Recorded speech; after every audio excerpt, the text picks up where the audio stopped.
안녕하세요. 저는 60대 여자입니다. 저는 남편이 군대에서 제대하자마자 결혼했어요. 거기다가 식을 올리자마자 시부모님이 바로 서울로 올라오자고 해서 올라왔습니다. 처음엔 저도 당황스러웠지만 그때는 그렇게 하는 게 당연했어요. 그 시대에는 그랬습니다. 여자는 결혼하면 남자네 집 식구가 되는 거였어요. 저는 고향에 친정 부모님을 두고 혼자 시부모님과 남편을 따라 아무런 연고도 없는 서울로 올라왔습니다.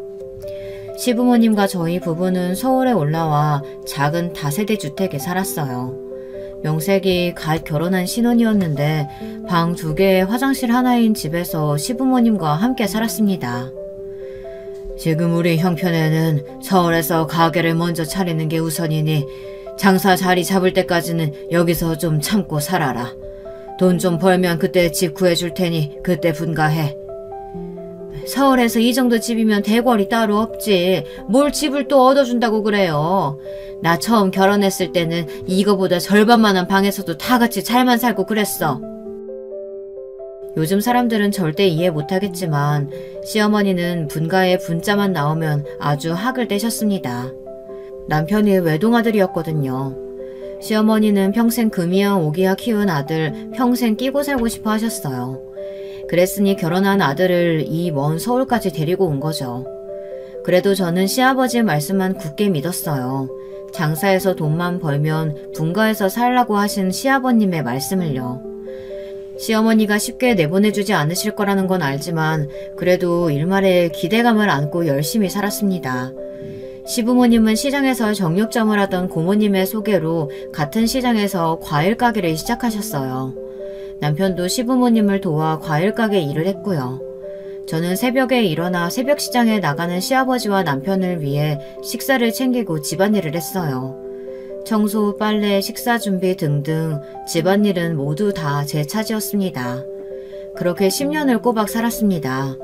시부모님과 함께 한 집에 살면서 시장에서 장사도 함께 했어요. 그때를 생각하면 어떻게 10년을 버텼는지 모르겠어요. 일도 일이었지만 시어머니와 고모님들 등살에 하루도 마음 편할 날이 없었거든요. 한 번은 그런 적이 있었습니다. 제가 감기에 걸려서 새벽부터 열이 펄펄 났어요. 하필이면 집에 비상약이 하나도 없어서 남편이 새벽 내내 세숫다에 물을 받아 수건을 적셔 제 머리에 올려주었어요. 저는 괜찮다고 했는데도 남편은 제가 안쓰러웠는지 밤새 저를 간호했어요. 그런데 새벽녘에 화장실에 가시다가 남편이 수건을 빨고 있는 모습을 본 시어머니가 지금 뭐 하는 거냐고 물으신 거예요. 남편은 아무 생각 없이 제가 열이 많이 나서 그런다고 이야기를 했는데 잠시 뒤 생각지도 못한 일이 벌어졌습니다. 그 새벽에 시어머니께서 제가 자는 방에 쫓아오셨어요. 그러고는 열 때문에 정신을 못 차리는 저를 흔들어 깨웠습니다. 예, 일어나! 몸에 열이 나면 미지근한 물로 샤워 한번 하고 자면 될 것이지. 새벽부터 시장 가야 되는 남편을 밤새 한숨도 못 자게 부려먹으면 어떡하니? 거기다가 우리 3대 독자 감기라도 옮기면 어떡하라고 한방에서 자! 어차피 너는 열 나니까 거실에 나가서 자라. 그날 밤에는 정신이 없어서 시어머니께서 도대체 저에게 무슨 소리를 하는 건가 싶었어요. 저는 시어머니 손에 이끌려 화장실로 끌려가 강제로 찬물 샤워를 해야만 했습니다. 시어머니 말이 열이 날 때에는 그게 직방이라나요. 저는 온몸이 찬물에 젖은 채 밤새 오들오들 떨며 앓다가 깨어보니 어느새 거실에 나와 혼자 자고 있었어요. 순간 저는 스스로가 너무 초라하게 느껴졌습니다. 하지만 저에게는 아프고 슬퍼할 자격조차 없었습니다. 다음날 새벽 시어머니는 어김없이 저를 흔들어 깨우셨어요. 그러더니 한다는 말씀이 어이가 없었습니다. 시아버지랑 남편이 새벽부터 시장에 가는데 너는 아침도 안 먹여서 보낼 작정이야? 얼른 일어나서 상부터 차려라. 아직 열도 안 떨어져서 눈도 못 뜨는 저에게 시어머니는 굼뜨다면서 고래고래 소리를 질렀어요. 어머니, 이 사람 새벽 내내 열나서 고생했는데 굳이 뭐하러 깨우세요. 매일 먹는 아침 하루 거른다고 큰일 안 나요. 남편은 좋은 사람이었습니다. 언제나 제 편을 들어줬어요. 하지만 시집살이를 하는 저에게는 남편의 그런 자상함이 언제나 독이 되고는 했습니다. 사내놈이 할 일도 없이 여자들 일에 괜히 왜 끼어들어. 네 어머니가 네 마누라 사과 먹기라도 할까봐 그래? 시장 가려면 시간 없으니까 괜한 짓 하지 말고 빨리 준비부터 해. 살다 보면 열도 날 수 있는 거지. 뭘 그런 걸 가지고 호들갑이야. 시부모님에게는 뭐든지 별일이 아니었습니다. 제가 잠을 못 자서 얼굴이 반쪽이 되든 너무 피곤해서 몸살을 매일 달고 살던 그런 건 일절 중요하지 않았습니다. 시집온 며느리라면 응당 그렇게 사는 게 당연하다고 여겼으니까요. 저와 관련된 일 중에 별일 아닌 일은 딱 한 가지 있었어요. 바로 임신이었습니다. 이상하게 저는 결혼하고 7, 8년 동안 아이가 생기지 않았습니다. 지금 같으면 병원이라도 가서 검사라도 받아볼 텐데 그때는 그런 것도 없었으니 막연하게만 걱정하고 있었죠. 당시에는 다들 결혼하면 늦어도 2, 3년 내에는 아이가 생기니 저희 부부는 어딜 가나 별종으로 보였습니다. 그렇다 보니 시부모님은 물론이고 고모님까지 아이가 생기지 않은 것에 대해 항상 제게 타박을 했습니다. 한 번은 제가 고모님 정육점 일을 돕고 있었는데 고모님이 저를 보더니 비닐을 불쑥 제 주머니에 넣어주더라고요. 그러더니 하는 말이 어렵게 구한 거니 깨끗하게 쓰라고 했습니다. 저는 도대체 또 뭐길래 저러나 싶어 주머니에 들어있는 비닐을 바로 확인했습니다. 이상한 거면 바로 버리려고요. 그런데 비닐 안에는 커다란 여자 팬티가 들어있었어요. 저는 놀라서 이게 뭐냐고 물었습니다. 놀라긴 뭘 그렇게 놀라. 이거 우리 동네에 아들만 줄줄이 셋 낳은 여자 팬티야. 이거 입고 남편이랑 자면 무조건 애 생긴다니까. 오늘 밤 입고 준비해. 알았지? 순간 저는 얼굴이 터질 것처럼 빨개졌습니다. 아무리 가족이라도 그렇지 뭘 이런 것까지 준비해서 간섭하는 건지 이해할 수 없었어요. 아무리 그래도 남이 입던 팬티를 어떻게 입어요. 저는 그런 미신 안 믿으니까 이거 당장 갖다 주세요. 아이고 답답한 소리 하고 있네. 그렇게 태평한 소리 하고 있으니 애가 생길 리가 있어? 몸뚱이가 부실하면 노력이라도 해야지. 벌써 30이 다 됐는데 언제 나와서 언제 키우려고 그래? 괜히 튕기지 말고 내가 시키는 대로 해. 제가 아무리 싫다고 말해도 시어머니든 고모님이든 본인이 시키는 대로 할 때까지 강요했습니다. 저는 결혼하고 아이를 갖지 못한다는 이유로 별의별 일을 다 당해야 했습니다. 저희 딸이 그렇게 어렵게 얻은 귀한 딸이었어요. 사실 시어머니고 고모님이고 저에게 별의별 미신을 다 해보라고 하셨지만 다 소용없었어요. 시어머니랑 고모님이 제 임신에 대해 포기할 때쯤에서야 아이가 생겼습니다. 시간이 흐를 만큼 흐르니 자연적으로 떡하니 생기더군요. 저는 그렇게 소원하시던 손주를 낳았으니 이제 더는 저를 괴롭히지 않겠지 싶었습니다. 그런데 아니었어요. 문제는 어렵게 얻은 아이가 아들이 아니라는 걸 가지고 꼬투리를 잡기 시작했습니다. 저와 남편은 너무 어렵게 얻은 아이라 그런지 누가 뭐라고 하든 아무것도 귀에 들리지 않았어요. 딸아이가 마냥 너무 사랑스럽기만 했습니다. 저는 딸아이가 너무 귀해서 조금도 떨어져 있고 싶지 않았어요. 제가 자는 사이에 누가 데려가기라도 할까봐 제 옆에 꼭 안고 잠들었습니다. 그 순간 그런 생각이 들더군요. 저에게도 드디어 이 세상에서 가장 소중한 존재가 생겼다고요. 제 인생에서 이 아이가 가장 소중하고 가장 중요했습니다. 그리고 가장 무서웠어요. 어느새 이 아이를 지키는 것이 제 인생의 가장 큰 목표가 되어 있었습니다. 저는 아이가 태어난 이후 많이 변했어요. 제 아이 외에는 아무것도 중요한 것이 제게는 없었습니다.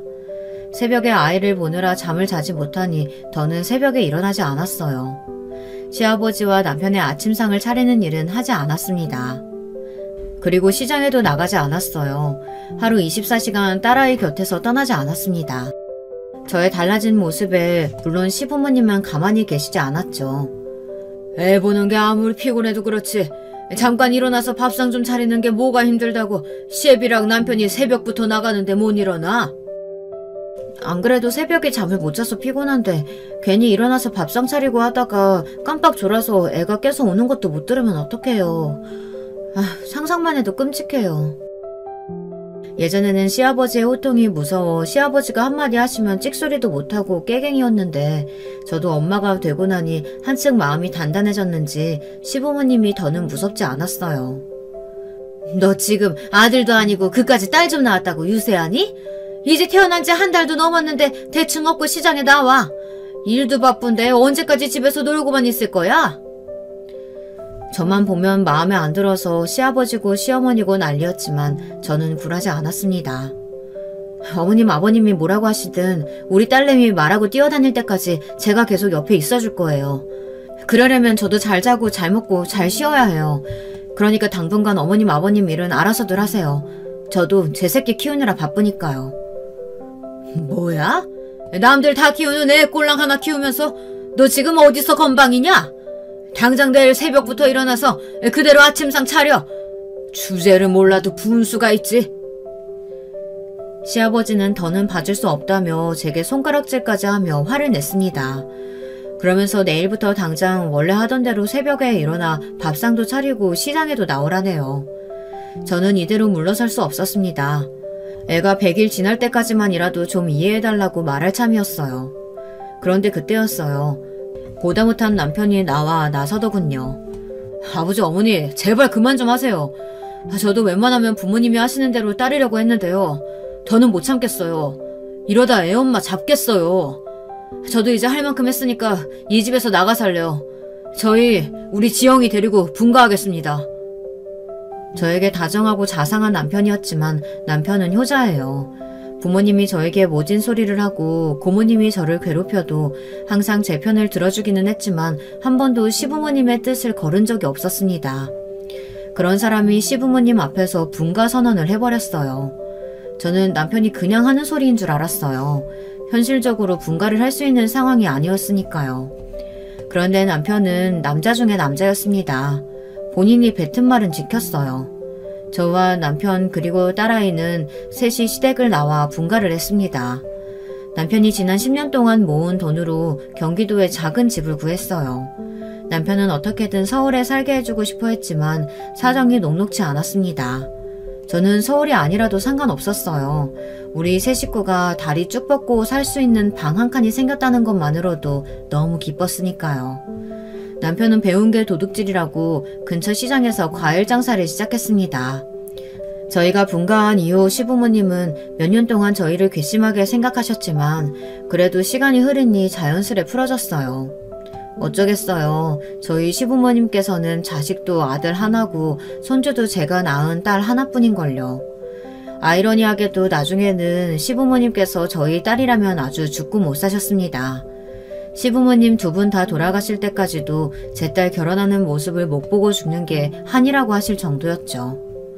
제가 한 가지 자부할 수 있는 건 딸아이 하나만큼은 훌륭하게 잘 키웠다는 겁니다. 남편과 제가 사랑을 듬뿍 주고 키운 덕분인지 애가 항상 밝고 속 한번 썩이는 일이 없었어요. 공부도 잘하고 교우관계도 좋아서 학창시절 내내 반장 부반장을 도맡아 했답니다. 대학도 본인이 희망하던 교대에 떡하니 붙었어요. 부족한 저희 형편에 풍족하게 키우지는 못했지만 그래도 화목한 가정에서 키우려고 부단히도 노력했습니다. 아이도 그런 부모의 마음을 알아주는 것 같았어요. 딸아이도 열심히 공부하고 있고 남편과 저도 가게를 열심히 운영하고 있으니 앞으로는 큰 걱정 없이 지금처럼만 살면 되지 이런 마음으로 살았습니다. 그런데 삶이라는 게 그렇게 쉬운 게 아니더군요. 돈이야 평생 열심히 벌면 되는 거지 했는데 그게 아니었습니다. 나이가 들면 들수록 돈 없으면 삶이 초라해지는 거였어요. 딸아이가 임용고시에 2번 떨어졌습니다. 어려운 시험이니 몇 번 더 하면 당연히 붙을 거라고 생각했어요. 딸아이가 지금까지 공부해서 안 된 건 하나도 없었으니까요. 그런데 2번째 떨어졌을 때는 딸아이가 어딘가 달라 보이더군요. 전보다 훨씬 더 의욕도 없고 자포자기한 것 같았어요. 그런 딸을 보면서 제가 해줄 수 있는 건 응원밖에 없었습니다. 할 수 있다. 이제 고작 2번 떨어진 건데 낙심하지 말고 다시 해보자 라고요. 제 말에 딸은 힘없이 희미하게 웃었어요. 그러고는 이내 해보겠다고 걱정하지 말라고 했죠. 그런데 그날 저녁 잠깐 편의점에 다녀온다고 나간 딸이 들어오질 않더라고요. 저는 걱정이 돼서 딸을 찾아 나섰습니다. 딸은 집 앞 편의점에서 동네 친구랑 앉아 맥주 한 캔을 먹고 있더군요. 그 모습을 보는데 짠했습니다. 제 앞에서야 괜찮다고 다시 도전할 거라고 했지만 자기 속은 얼마나 아프겠어요. 그래도 친구에게라도 하소연하고 풀면 다행이다 싶어 모르는 척 돌아오려고 했습니다. 그런데 돌아서려던 그때 생각하지도 못한 이야기를 듣게 됐어요. 딸과 딸의 친구와의 대화가 제 마음을 아프게 했습니다. 이래서 돈 없는 집 애들은 시험 보겠다고 나대는 거 아니라니까. 학교에서 계약직으로 일하면서 퇴근하고 와서 새벽까지 공부하는 거 진짜 사람이 할 짓이 아니야. 거기다가 이제 좀 있으면 재계약 시즌인데 계약 안 되면 어떡하냐. 그거라도 못 빼면 학원비도 못 내는데. 그러니까 학교에서 괜히 계약직으로 뭉개고 있는 것보다 1년 바짝 나 죽었다 생각하고 공부에만 올인하는 게 낫다니까. 내가 그런 형편이 되냐? 아직 학자금 대출도 남았는데 시험 합격할 때까지 생활비 달라고 부모님한테 어떻게 말해. 너는 내 상황 절대 이해 못한다. 네가 가난하게 살아봤냐? 으이그, 네가 너무 착해서 그런 거야. 너 하나밖에 없는 귀한 외동딸인데 부모님한테 말만 하면 가게 팔아서라도 해주실걸? 가게 팔면 우리 부모님은 뭐 먹고 사냐? 그렇게 되면 어차피 내가 또 책임져야 돼. 처음 듣는 말이었습니다. 딸이 저런 생각을 하고 있는지는 정말 몰랐어요. 사실 교대에 합격했을 때도 학교가 멀어서 주변에 하숙집이라도 얻어줘야 하나 걱정했었습니다. 그때도 생각해보면 우리 집도 전세 사는데 자기 하숙집을 어떻게 구해주냐고 딸이 걱정했던 것 같아요. 결국은 딸아이가 혼자 살 자신이 없다고 해서 흐지부지 되고 집에서 왕복 3시간씩 걸려가며 등하교를 했죠. 거기다가 대학에 다니는 동안 등록금을 빠듯하게 냈어요. 4학년 마지막 학기에는 시아버지께서 큰 수술을 하시는 바람에 돈이 부족해 학자금 대출까지 받았고요. 임용고 씨도 마찬가지예요. 남들도 다 학교에서 계약직으로 일하면서 준비한다길래 그런 줄 알았어요. 그런데 그게 다 집안 형편을 걱정해서 딸아이가 그랬던 거예요. 부모에게 부담 주고 싶지 않아서요. 순간 지난날 있었던 일들이 휘몰아치듯 머릿속에 떠오르는데 마음이 무너지는 것 같더군요. 저 나름대로는 하나뿐인 딸을 아무 걱정 없이 행복하게 키웠다고 생각했는데 제 착각이었습니다. 해준 것도 없이 애한테 부담만 짊어지게 했어요. 얼마 뒤 저는 남편과 상의 끝에 딸아이를 불러 이야기를 했습니다. 엄마가 생각을 좀 해봤는데 네가 아무리 경력 쌓겠다고 학교에 나가서 일하면서 공부할 수 있다고 했지만 그건 아닌 것 같아. 임용고시가 보통 힘든 시험이 아닌데 그냥 일 그만두고 1년 바짝 공부에만 매진해보자. 생활비는 우리가 다 도와줄게. 남편에게도 딸이 친구에게 털어놓았던 이야기를 했어요. 그러자 남편이 단번에 안 되겠다고 대출을 받아서라도 공부에 매진할 수 있게 해주자고 하더라고요. 그런데 그 순간 딸아이는 생각지도 못한 이야기를 했습니다. 말씀은 감사한데요. 저 임용고시는 그냥 포기하려고요. 학교에서는 이번 학기까지만 일하고 다음 학기엔 학원 강사로 나갈 거예요. 아는 선배가 자리 알아봐준다고 했어요. 저와 남편은 순간 말문이 턱하고 막혔습니다. 딸아이가 혼자 또 말도 못하고 끙끙 앓다가 본인 나름의 최선의 선택을 한 것 같았죠.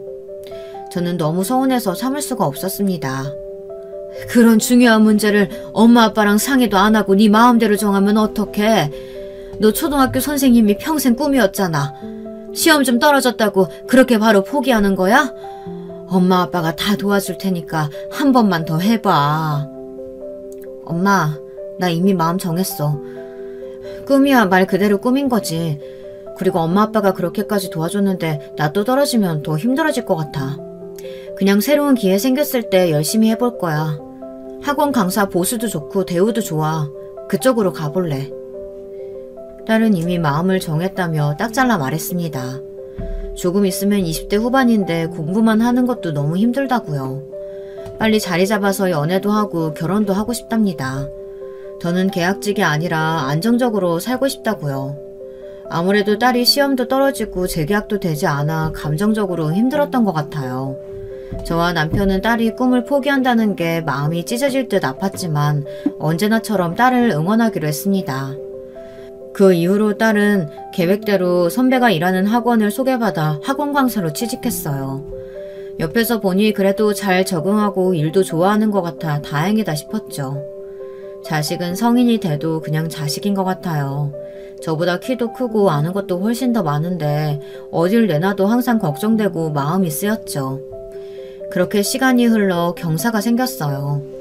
딸아이가 결혼할 남자가 생겼다고 집에 데리고 왔습니다. 딸아이가 얼마 전부터 연애를 하고 있다는 거야 진작부터 눈치채고 있었는데 결혼 생각까지 하는 줄은 몰랐습니다. 저는 둘이 만난 지 얼마 되지 않은 것 같은데 벌써 결혼 이야기를 하니 좀 빠르다는 생각이 들었어요. 제 걱정에 남편은 둘이 좋으면 만날 시간이 뭐가 중요하냐고 괜히 잔소리하지 말고 딸을 믿고 응원해주라고 했어요. 우리 딸이 얼마나 똑똑하고 현명한 앤데 어련히 알아서 잘 골랐을까. 이제 학원에서 자리도 잡고 나이도 됐으니까 일찍 하는 게 좋지. 물론 남편 말이 맞아요. 요즘 사람들은 얼마나 똑똑해요. 결혼 한번 하려고 하면 알아서 따지고 재고하는 것도 많잖아요. 집안의 학벌, 직업, 재산 뭐 하나 부족하면 아예 결혼 안 하는 게 낫다고들 하는 시대이니 본인들이 알아서 하겠죠. 하지만 결혼에 살다 보면 학벌이니 직업, 재산보다 더 중요한 게 많잖아요. 제가 남편과 결혼하고 나서 지금까지 잘 살기만 한 건 아니지만 남편하고 살면서 한 가지 배운 게 있습니다. 결혼이라는 건 다른 걸 다 떠나서 배우자가 가장 중요하다는 걸요.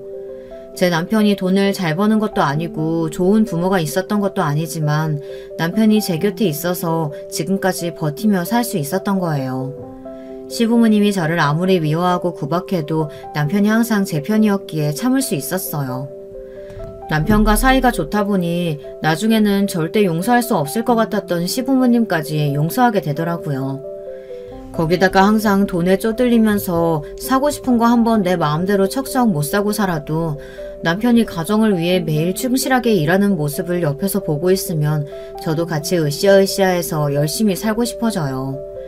그렇게 둘이 서로 의지하고 도우며 살다 보니 지금까지 큰 다툼 한 번 없이 평화롭게 살았습니다. 시부모가 아무리 괴롭히고 아무리 가난하더라도요. 부부라는 게 그런 것 같아요. 무슨 일이 있어도 언제나 든든한 내 편이 되어주고 서로를 인정하고 보듬어주는 사이요. 그렇게 살아야 나중에 자식이 독립해서 떠나고 다시 둘이 되어서도 평생 좋은 친구 사이로 살 수 있는 거죠. 저는 제 딸이 다른 건 몰라도 남편만큼은 자기 아버지 같은 남자를 만나기를 바랬어요. 그래서 저와 남편처럼 평생 친구처럼 행복하게 살기를 바랬죠. 우리 딸은 외동이라 형제도 없잖아요. 그러니 배우자감이 아주 중요했습니다. 사실 예비 사이가 오기 전에 저는 큰 걱정은 하지 않았습니다. 딸이 만나기 전에 이야기를 해줬는데 듣기로는 나무랄 데가 없어 보이더라고요. 예비 사이는 딸애가 일하는 학원 원장 아들이래요. 딸애가 대치동에 있는 입시학원에서 일하는데 예비사위가 그 학원 상담실에서 일하다가 둘이 만나게 됐답니다. 예비사위 부모님도 다 학원 선생님 출신이고 강남에 입시학원 말고도 큰 고시원까지 운영하고 있답니다. 얘기만 대충 들어도 돈 걱정은 없는 집안인 것 같아 안심됐습니다. 오히려 우리 집이 너무 기우는 것 같아 걱정됐죠. 예비사위가 있는 집 자식이라고 제가 너무 기대했나 봐요. 더군다나 제 딸이 고른 남자애니 어련히 괜찮을까 싶었죠. 그런데 결혼하겠다고 데려온 예비 사윗감이 영 제 마음에 안 들었습니다. 첫인상부터가 영 아니었어요. 애가 영 개념도 없고 철도 없어 보이더군요. 우리 집이 다세대 주택이에요. 주차가 한 집에 한 대밖에 될 수가 없어요. 예비사위가 차를 가지고 온다고 해서 미리 남편 차를 시장 주차장에 주차해놓고 예비사위가 주차할 수 있게 자리를 마련해 두었습니다. 그런데 잠시 후 집 앞에서 소란스러운 소리가 나더군요. 간간히 들리는 목소리가 제 딸아이 목소리인 것 같아 남편과 집 앞으로 나갔습니다.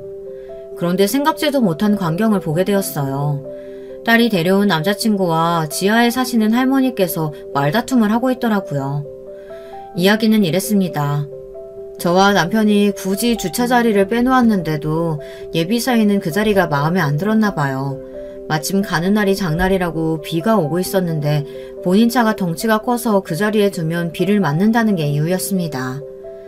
제 딸이 주차 자리를 알려줬는데도 예비사위는 자기 차가 비 맞는 게 싫어서 굳이 남의 주차 자리에 차를 주차한 거예요. 하필이면 그 자리가 지하에 사시는 할머니 창문 앞이라 할머니가 바로 알고 나오신 거죠. 이 자리는 우리 할아버지 트럭 주차해야 하는 자리라니까. 젊은 사람이 왜 이렇게 고집을 피워? 아파트도 아니고 이런 주택에 자기 자리가 어딨어요. 비어있으면 바로 되는 거지. 그리고 지하 사시는 것 같은데 제일 싼 집 사시면서 제일 좋은 주차 자리에 주차하는 거 너무 염치 없는 짓 아니에요? 뭐야? 젊은 사람이 말을 이렇게 싸가지 없이 안 해. 당신 누구야? 몇 호에 사는데 이렇게 막무가내로 굴어? 내가 이 건물에 10년이나 살았어. 이게 다 이미 정해진 규칙인데 아무것도 모르는 사람이 왜 참견이야? 아이고, 그 연세에 지하에만 10년 사신 게 자랑은 아닌 것 같은데요. 남편과 저는 도저히 들어줄 수 없어 나서야겠다 싶었습니다. 그런데 그때 딸아이가 급하게 차에서 나와 할머니에게 사과를 하더군요. 자기야, 그만해. 할머니 죄송해요. 차가 커서 그런 거니까 딱 2시간만 주차하고 바로 뺄게요. 아이고, 내가 살다 어린 놈한테 무시를 다 당하고 우리 할아버지 6시면 땡 하고 들어오니까 그때까지 무조건 차 빼. 그제야 정리하고 들어오려던 딸과 예비 사이가 저와 남편을 보고 놀라 눈이 동그래지더군요. 저는 예비 사위의 첫인상부터 이미 마음에 들지 않아 미간을 구긴 채 먼저 집으로 들어와 버렸습니다. 사실 마음 같아서는 그 자리에서 돌려보내고 싶었어요. 더 이야기해 볼 것도 없이 이미 인성이 덜 되느라는 걸 확인해 버렸으니까요. 아직 식을 올린 건 아니어도 제 딸이랑 결혼하겠다고 인사리를 드리러 온 애가 예비 처가가 될 수 있는 집 앞에 주차하면서 이웃 할머니에게 저 정도로 몰상식하게 군다는 게 도무지 이해가 되질 않았어요. 부모님이 학원을 계속했으면 명색이 교육자 집안인 건데 자식 교육을 어떻게 저런 식으로 시켰을까 싶었죠. 제가 기분이 상한 걸 눈치챈 남편은 집에 들어오자마자 조금 전 있었던 일에 대해 먼저 이야기를 꺼냈어요. 이 동네가 워낙 주차가 협소해서 집마다 정한 규칙이 있어. 자네가 주차한 자리는 10년 동안 지하 할아버지가 주차하던 자리니까 약속대로 2시간 있다 빼서 원래 자리에다 주차하게. 남편은 평소 성격처럼 성인군자처럼 이야기했습니다. 남편이 만약 먼저 말하지 않았다면 저도 모르게 버럭 한마디 했을지도 몰라요. 그래도 남편이 먼저 말을 꺼내준 덕분에 저도 감정을 좀 추스를 수 있었습니다. 주차 자리가 아예 없는 것도 아닌데 그냥 정해진 자리에 주차하면 되지. 굳이 어른이랑 말싸움할 필요가 뭐 있어. 앞으로 계속 보게 될지도 모르는 사이인데. 저는 그래도 준비한 음식이 있으니 상을 준비하며 예비사위에게 차분하게 상황을 설명했습니다. 다음부터는 절대 그러지 말라는 식으로요. 어머님 아버님께 이쁘게 보이고 싶어서 어제 세차했는데 비 맞으면 너무 아깝잖아요. 그리고 두 분은 왜 이런 집에서 사세요? 건물도 너무 오래되고 주차도 불편한데. 이 동네도 조금 더 알아보면 여기보다 넓고 살기 편한 데 많아요. 제가 집 좀 알아봐 드릴까요? 순간 정적이 흘렀습니다. 아무리 철없이 컸다고 해도 그렇지 30이 넘은 성인 남자가 저렇게 생각 없이 아무 말이나 하는 게 맞나 싶더군요. 우리 형편이 이 집이 맞아. 형편이 좋았으면 이거보다 더 넓고 좋은 집에 살았겠지. 자네가 사는 집이랑 차이가 많이 나서 좀 놀랐나? 이럴 때 보면 남편이 참 대단해 보여요. 저는 당장 기분이 나빠서 얼굴이 뜨거울 정도로 빨개졌는데 전혀 당황하지 않고 어른스럽게 대처했죠. 아빠, 준혁씨가 우리 집 좁다고 얘기하는 거 아니에요. 이 사람이 워낙 세상 물정을 잘 몰라서 집값이니 시세니 잘 몰라서 그냥 하는 소리예요. 아무리 몰라도 그렇지 남의 집에 와서 이사를 하라 마라. 사람이 좀 철이 없네. 남자가 30이 넘었으면 눈치가 좀 있어야지. 저는 순간 제 딸에게도 화가 났습니다. 도대체 저런 남자 어디를 보고 결혼까지 하겠다는 건지 도무지 이해가 되질 않았어요. 저는 딸아이가 데려온 남자친구가 너무 마음에 안 들어서 밥을 먹는 내내 얼굴에 티가 났습니다. 사실 결혼시킬 생각도 없었어요. 아무리 돈이 많고 조건이 좋아도 저런 놈은 트럭으로 준대도 싫었으니까요. 제 마음을 모를 리 없는 딸이 서둘러 남자친구를 집에 보냈습니다. 그날 저녁 저는 처음으로 딸아이와 대판 싸웠습니다. 저는 너무 황당하고 기가 막혀 죽겠는데 딸은 그 개념 없는 놈이랑 죽어도 결혼을 하겠대요. 저는 제 딸이 언제 이렇게 답답한 애가 됐나 싶어 속이 터질 것만 같았습니다. 저는 딸에게 결혼은 안 된다고 딱 잘라 말했어요. 그러자 딸아이가 노발대발 난리를 치더군요. 엄마가 몰라서 그러는데 돈 있는 집에서 마음 편하게 자란 애들은 다 저래. 남 눈치 볼 필요가 없는데 뭐하러 다 참고 속으로 삭히면서 살아. 난 준영씨처럼 하고 싶은 말 다 하면서 사는 거 부럽더라. 뭐? 너는 그럼 아까 준영인지 뭔지 하는 그놈이 그 한 행동이 다 잘했다는 거야? 지하에 사는 할머니한테 막말하고 이런 오래된 집에 사는 부모 무시하는데도? 무시라고 생각하는 거 자체가 자격지심이야. 그 사람은 여기보다 좋은 집 구해주겠다고 호의를 보인 건데 엄마가 괜히 자존심 상해서 버럭한 거잖아. 딸의 말에 놀란 저는 말문이 막혀버렸습니다. 딸이 대치동에서 학원 강사로 일하면서 생각이 많이 달라졌다는 건 알고 있었어요. 저한테도 착하고 정직하게만 사는 게 옳은 방법은 아니라는 말도 한 적이 있거든요. 아무리 돈이 좋아도 그렇지 하나뿐인 우리 딸을 그런 놈에게 시집 보내기엔 너무 아까웠어요. 그래서 저는 딸아이의 손을 붙잡고 부탁했습니다. 제발 다시 한번 생각해보라고요. 지금이야 만난 지 얼마 안 돼요. 콩깍지가 씌어서 모르겠지만 저렇게 개념 없는 애랑 살기엔 제 딸이 너무 아깝다고 이야기했어요. 그런데 그때였어요. 딸아이가 제 말에 콧방귀를 끼더군요. 제가 뭘 모른다는 듯이요. 저는 딸의 행동에 너무 놀라 눈이 휘둥그레졌어요. 엄마야말로 정말 세상 물정 모른다. 우리가 뭐가 있다고 내가 아까워. 사실 준영씨 한번 파혼한 적 있어. 그래서 준영씨 부모님이 나랑 결혼 허락한 거야. 그것도 아니었으면 나 그 집 며느리로 가당치도 않아. 그랬습니다. 예비사위가 딸아이를 만나기 전에 파혼을 당했다네요. 결혼식 당일 신부가 결혼식장에 안 나타나서요. 그런 전적이 있다 보니 제 딸아이와의 결혼을 서둘렀던 것 같아요. 준혁씨 사는 집 청담동 펜트하우스야. 나 결혼하면 거기서 같이 산대. 그리고 학원일 그만두고 편하게 살림만 하고 살면 돼. 엄마, 나 이제 지쳤어. 돈 걱정하면서 사는 거 지긋지긋해. 그러니까 제발 나 좀 결혼하게 해줘. 딸의 말에 저와 남편은 한마디도 못했습니다. 미안하고 가슴 아파서요. 가만 보면 저는 참 멍청한 엄마예요. 제가 배 아파 낳은 딸인데도 아무것도 몰랐어요. 제가 옳다고 생각하는 게 맞는 줄 알고 딸에게도 은연중에 저처럼 살라고 강요했습니다. 제 딸이 뭘 원하는지 어떻게 살고 싶어 하는지 아무것도 모르면서 말이죠. 그날 이후 저는 달라졌습니다. 어떤 선택을 하든 딸이 원하는 대로 살게 해줬어요. 딸은 결혼하기로 했습니다. 결혼 준비하는 동안도 참견하고 싶은 일이 수도 없이 많았지만 저는 일절 신경 쓰지 않았습니다. 딸아이가 행복해지기만을 바랬어요. 딸아이는 우리나라에서 제일 비싼 호텔에서 제일 비싼 드레스를 입고 결혼했습니다. 식장에 온 사람들은 모두 다 저에게 성공했다고 딸이 부잣집에 시집갔으니 이제 걱정 없겠다고들 했어요. 저는 그제야 딸이 원하던 삶이 이런 거였구나 싶었습니다. 어려서부터 항상 똑똑하고 대단한 아이였는데 부모에게 말은 안 해도 능력 없는 부모 밑에서 자기 나름대로 얼마나 답답하고 억울했을까 싶더군요. 누리고 싶은 것도 많고 하고 싶은 것도 많았을 텐데 말이죠. 이제는 부자 남편과 살며 하고 싶은 거 다 하고 행복하게 살기만을 바랬습니다. 그런데 결혼식 이후 딸에게서 연락이 뜸했어요. 결혼 준비하며 저와 관계가 소홀해지기는 했지만 그거와 결혼 준비하느라 바빠서 그런 거라고 생각했거든요. 그런데 신혼여행 다녀오고 일주일이 지났는데도 딸에게서 전화 한 통이 없었습니다. 사실 펜트하우스라고 해도 시댁에 시부모님이랑 같이 사니 신경이 쓰여 전화하고 싶어도 못하겠더라고요. 저는 아무래도 전화가 없어서 걱정돼 딸아이에게 먼저 전화를 했습니다. 우리 딸 어떻게 결혼식하고 한 번을 얼굴을 못 봤네? 엄마 다음 주에 서울 가는데 잠깐 볼 수 있을까? 어디 아픈 건 아닌가 마음이 쓰였는데 그래도 딸 목소리를 들으니 기분이 좋더군요.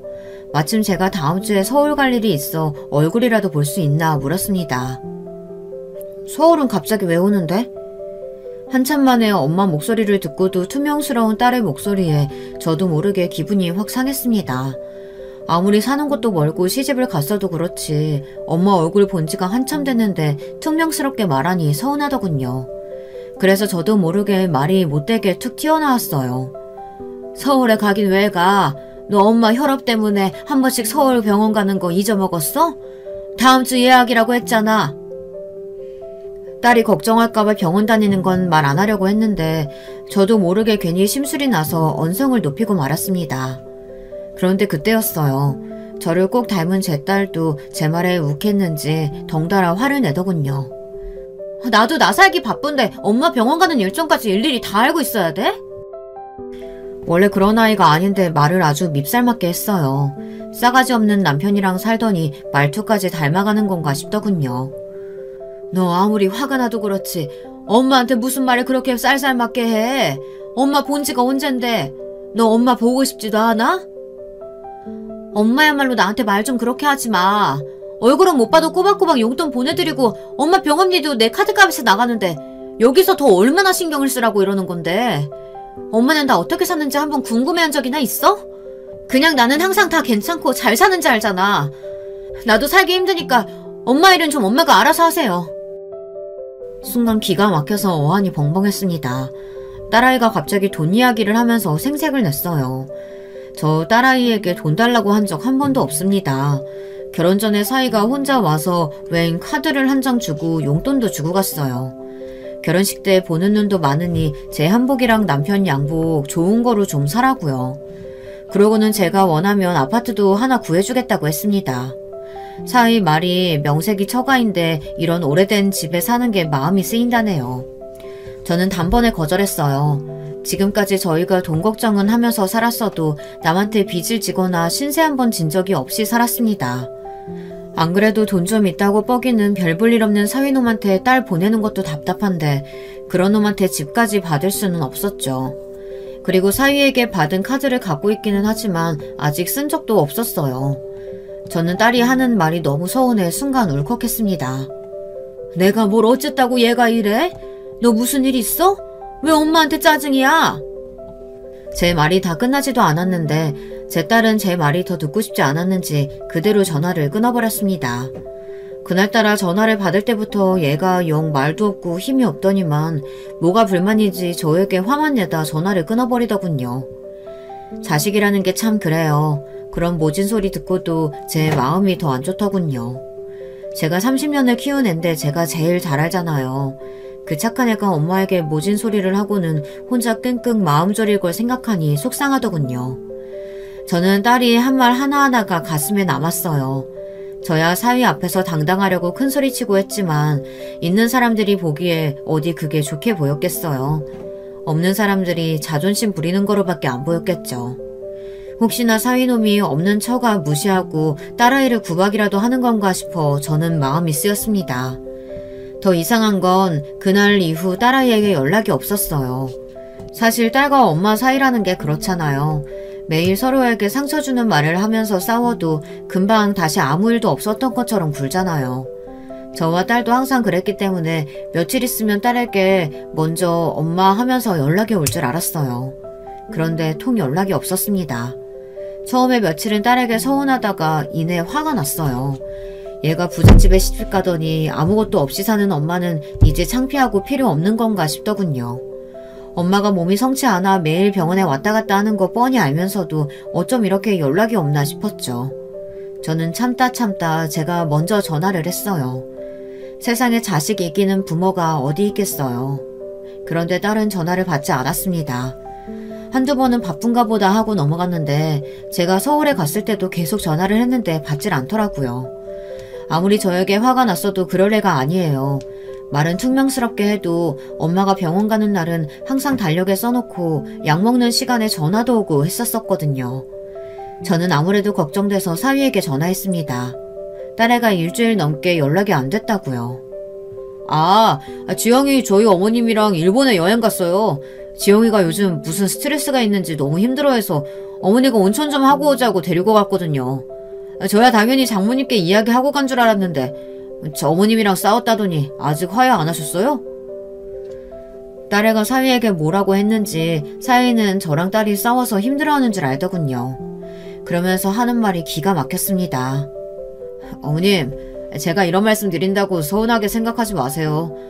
사실 지영이가 우리 집에 들어와 살고 나서 마음이 너무 편하대요. 결혼 전에는 뭘 해도 어머님 눈치 보느라 하고 싶은 것도 마음대로 못했는데 저희 부모님이 뭐든지 다 편하게 해주신다고요. 아니 이보게, 누가 들으면 우리 지영이 아무것도 못하게 꽁꽁 묶어놓은 줄 알겠어. 어머님도 아시잖아요. 지영이 똑똑한 거. 아무래도 임용고시 포기한 게 마음이 많이 남았나 봐요. 저희 부모님께서 아직 안 늦었으니까 공부 더 해보라고 해서 일본에서 오는 대로 아마 다시 학원도 다니고 할 거예요. 지영이는 잘했으니까 걱정하지 마세요. 제가 지영이랑 통화했는데 어머님께 연락드리라고 할게요. 사위 말에 저는 뒤통수를 맞은 것 같았습니다. 딸아이가 임용고시를 포기한 걸 부모 때문이라고 생각하고 있나 봐요. 저는 순간 눈물이 차올랐습니다. 그동안 제가 딸아이에게 그렇게 부족한 부모였나 하는 마음이 들더군요. 저는 마음의 병이 생겼습니다. 그동안 있었던 일들이 파노라마처럼 흩어지면서 딸아이에게 잘못한 것들만 떠오르더군요. 아무리 그래도 30년을 키워준 친정 부모보다 어떻게 시부모가 더 좋을 수가 있을까요? 저희 딸은 친구들이랑 1박 여행만 가도 하루에 몇 번씩 전화하고 사진을 수십 통씩 보내던 아주 다정한 딸내미였어요. 그런 애가 시어머니랑 일본 여행 가며 저한테 말도 안 하고 가서는 어떻게 전화 한 통을 안 할 수가 있을까요? 더군다나 벌써 여행 갔다 오고도 남았을 시간인데 아예 연락이 없었습니다. 저는 마음이 바짝바짝 타들어가는 것 같았어요. 달력을 세어보니 딸아이가 결혼한 지 딱 한 달이 지났더군요. 부잣집에 시집갔다고 가난한 친정 부모하고는 아예 인연을 끊을 생각인지 딸에게서는 한 달째 연락이 없었습니다. 딸과 연락이 안 되어도 너무 안 되니 슬슬 걱정됐습니다. 며칠 뒤면 딸아이 생일인데 아무래도 안 되겠다 싶어 저는 딸아이가 좋아하는 음식을 바리바리 싸서 청담동으로 갔습니다. 결혼하고 한 번도 딸이 사는 집에 가본 적은 없었지만 딸아이 물건을 퀵으로 보내준 적이 있었거든요. 저는 택시를 타고 무작정 그 조수로 갔습니다. 펜트하우스라고 하더니만 집이 아주 으리으리하더군요. 저는 무슨 백화점에 들어가는 건 줄 알았어요. 천장도 아주 높고 사람 사는 건물에 무슨 로비도 있더라고요. 들어갈 때마다 비밀번호가 잠겨져 있어서 제가 들어가고 싶어도 마음대로 들어갈 수가 없었습니다. 저는 1층에 서 있는 경비에게 여기 펜트하우스에 우리 딸이 산다고 말했어요. 그러자 경비가 딸 이름을 확인하고 어디론가 연락을 하더군요. 그런데 잠시 뒤 믿기지 않는 일이 벌어졌어요. 알려주신 주소는 여기가 맞는데요. 펜트하우스에 오지영이라는 분은 안 계신다고 하네요. 분명히 건물 펜트하우스가 맞는데 그 집에 제 딸 오지영이는 살지를 않는답니다. 저는 어이가 없어서 핸드폰을 꺼내 딸 사진을 경비에게 보여줬어요. 얘가 오지영인데 분명히 여기 산다고요. 어디서 본 적은 있는 것 같은데. 암튼 그 집엔 오지영이라는 사람은 없다니까 다시 확인해보고 오세요. 제가 보여준 사진을 보고 분명 경비는 어디서 많이 본 것 같다고 했어요. 하지만 그 집의 사모님께서 그런 이름의 사람은 없다고 하니 자기가 더 확인해줄 수는 없다고 했습니다. 저는 이런 말도 안 되는 상황이 어디 있나 싶어 기가 막혔습니다. 저는 곧바로 딸아이에게 전화를 걸었어요. 역시나 전화를 받지 않았습니다. 사위도 마찬가지였어요. 모두 다 전화를 받지 않았어요. 이럴 줄 알았으면 사돈 연락처라도 받아놓는 건데 싶더군요. 저는 경비에게 제가 올라가서 인사만 하고 오겠다고 사정을 했는데도 막무가내로 안 된다고 했어요.